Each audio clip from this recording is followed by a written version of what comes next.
Hi guys! Hello! This is for Aries. Welcome dito sa aking channel, Kabalaran 888. Welcome Aries! Alamin natin kung anong messages, vibration, kabay energy para sa inyong lahat. This is unexpected, 2026 unexpected message, unexpected na energy, unexpected na blessings, or kung ano man siya na unexpected Aries. So titingnan natin, ano ba yung hindi mo inaasahan na pwedeng mangyari. Okay, first card natin is Spider. OMG. Nakikita ko yung first card mo dito, Aries. Ito ay para sa mga Aries na masyado kayong mabilis magtiwala.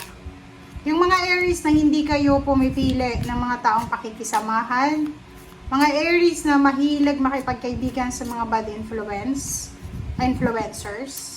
Mga Aries na mahilig makipagkaibigan sa mga taong ayaw sa inyo. Mga Aries na mahilig makipagkaibigan sa isang tao na ayaw sa iyo. Parang ganun. So, sinasabi ng Barasser dito, this is your question for the year 2026. Saan mo ba gagamitin yung energy mo? Okay, so sinasabi ng Barasser dito, wag mong sayangin Aries kung ano man ang meron ka sa ngayon. Wag mong sasayangin yung oras mo, yung energy mo, yung pagkatao mo, yung integridad mo sa mga bagay, sitwasyon na hindi resonated sa'yo. Kangaroo, courage. Dito sa barahang to, this is unexpected. 2026, ikaw ay posibleng dumaan sa pagsubok. And kinakailangan mo ditong maging matatag. Yun, be positive, be strong, be courageous, have faith, and stand in your truth. So, kumbaga yun, ano man ang pwedeng pagdaanan mo, kailangan mong maging matatag, kailangan mong maging matalino, maging wise. Kasi huwag mong sasayangin yung mga kung anong meron kayo ngayon para sa panandaliang ligaya or panandaliang saya or panandaliang clarity.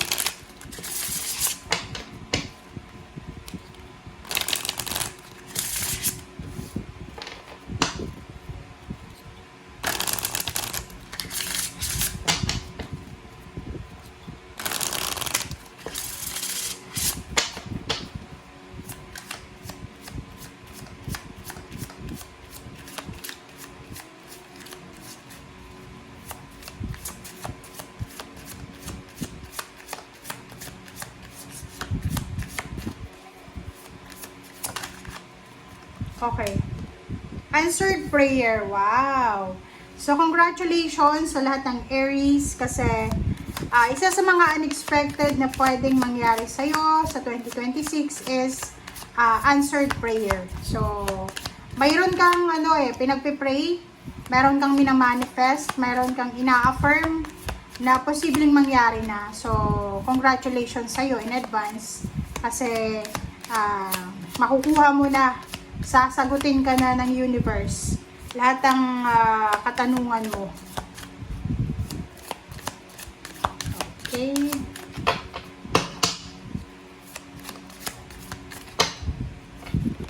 Okay, so harmony. At the same time, unexpected din na pwedeng mangyari is yung magkakaroon ka ng peaceful resolution or solution. Harmony, magiging sobrang tahimik. Sobrang magiging maayos, peaceful, tranquil yung buhay mo. So, halimbawa, for the past few years, sobrang gulo ng buhay mo. But now, yun nga, pwedeng nagpipray ka, tinatrabaho mo na maayos yung takbo ng buhay mo and pwedeng mangyari na siya. Okay? Ngayong taong ito. So, congratulations sa inyo in advance.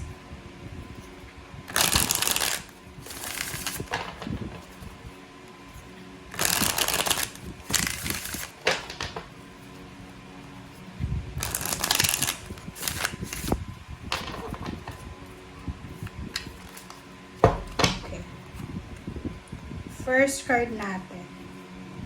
May lumabas dito kanina. Saan ba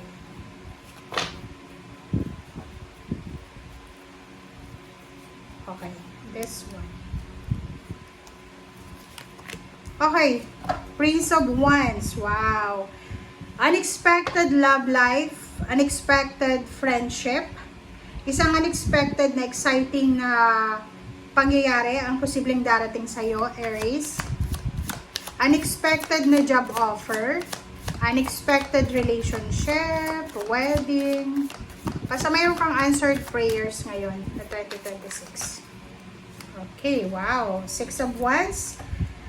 Victory and success. There's a recognition, awards, rewards, blessing, ang posibleng darating sa'yo. So, maraming balita.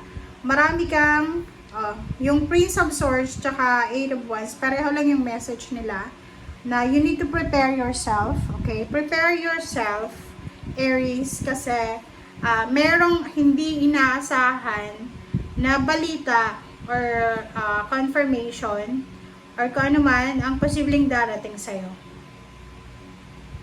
Isang unexpected na friendship, isang unexpected na tao or sitwasyon ang posibleng darating sa'yo na siya yung magdadala sa'yo ng excitement and victory and success. Kumbaga hindi mo inaasahan to na darating siya. Darating ito sa mga panahon na parang feeling mo wala ka ng pag-asa.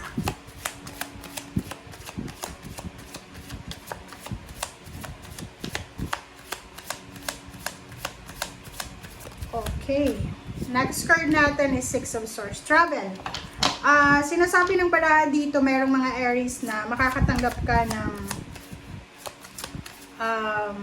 offer to travel. Pwedeng nag-a-apply ka papuntang ibang bansa or pwedeng nag-a-apply ka ng trabaho sa malayong lugar. Posibleng unexpected na matatanggap ka or matanggap ka sa ina-applyan mo. Unexpected relocation, unexpected na, diba, Two of Wands. Unexpected na relocation, unexpected na change of career, unexpected na relationship, pwedeng may magpapatawaran, mayroong mga magkarelasyon na posibleng sila ay magkakaroon ng understanding sa bawat isa na pwedeng sila ay magkakaintindihan kung ano yung pwedeng mangyari or plano nila.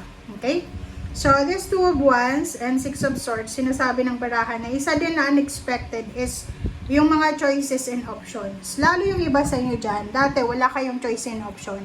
Pero ngayon, 2026, the universe will give you choices, options, na pwede kang makapag-desisyon. Parang dati kung ano lang yung naandyan, yun na yun. Pero ngayon, hindi. Ikaw yung magde-decide. May mga pagkakataon or sitwasyon na kailangan mong mag-desisyon. Okay? Thank you guys. Bye!